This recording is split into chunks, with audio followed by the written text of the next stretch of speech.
Welcome. In today's video, you'll learn step-by-step how to save received media on WhatsApp Web using the latest update. Whether it's photos, videos, or documents shared in your chats, this quick guide will help you back them up easily on your PC. First, open WhatsApp Web on your computer. Once you're logged in, look to the left side of your screen. You'll see a new media icon in the side menu. Click on that icon to open your media section. This is where all your shared photos, videos, and files are organized for easy access. Now, click on Media to view all the files you've received. Scroll through until you find the specific pictures, videos, or documents you want to save.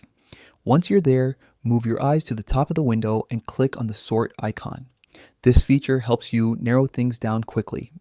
From the list that appears, choose Others to display all the remaining media types. Next, click on the Select icon at the top of the window. This option lets you pick multiple files at once, which is perfect if you want to download several items together. Simply check the ones you want to save. Once you've made your selections, click on the Save as icon. A File Explorer window will open, allowing you to choose where on your computer you'd like to store these files.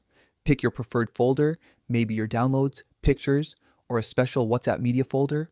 Then click Save, and that's it. You've successfully saved your WhatsApp web media directly onto your PC. The new update makes managing and keeping your shared files easier and faster than ever. If you found this guide helpful, don't forget to hit the like button and subscribe for more quick and simple tech tutorials. Thanks for watching.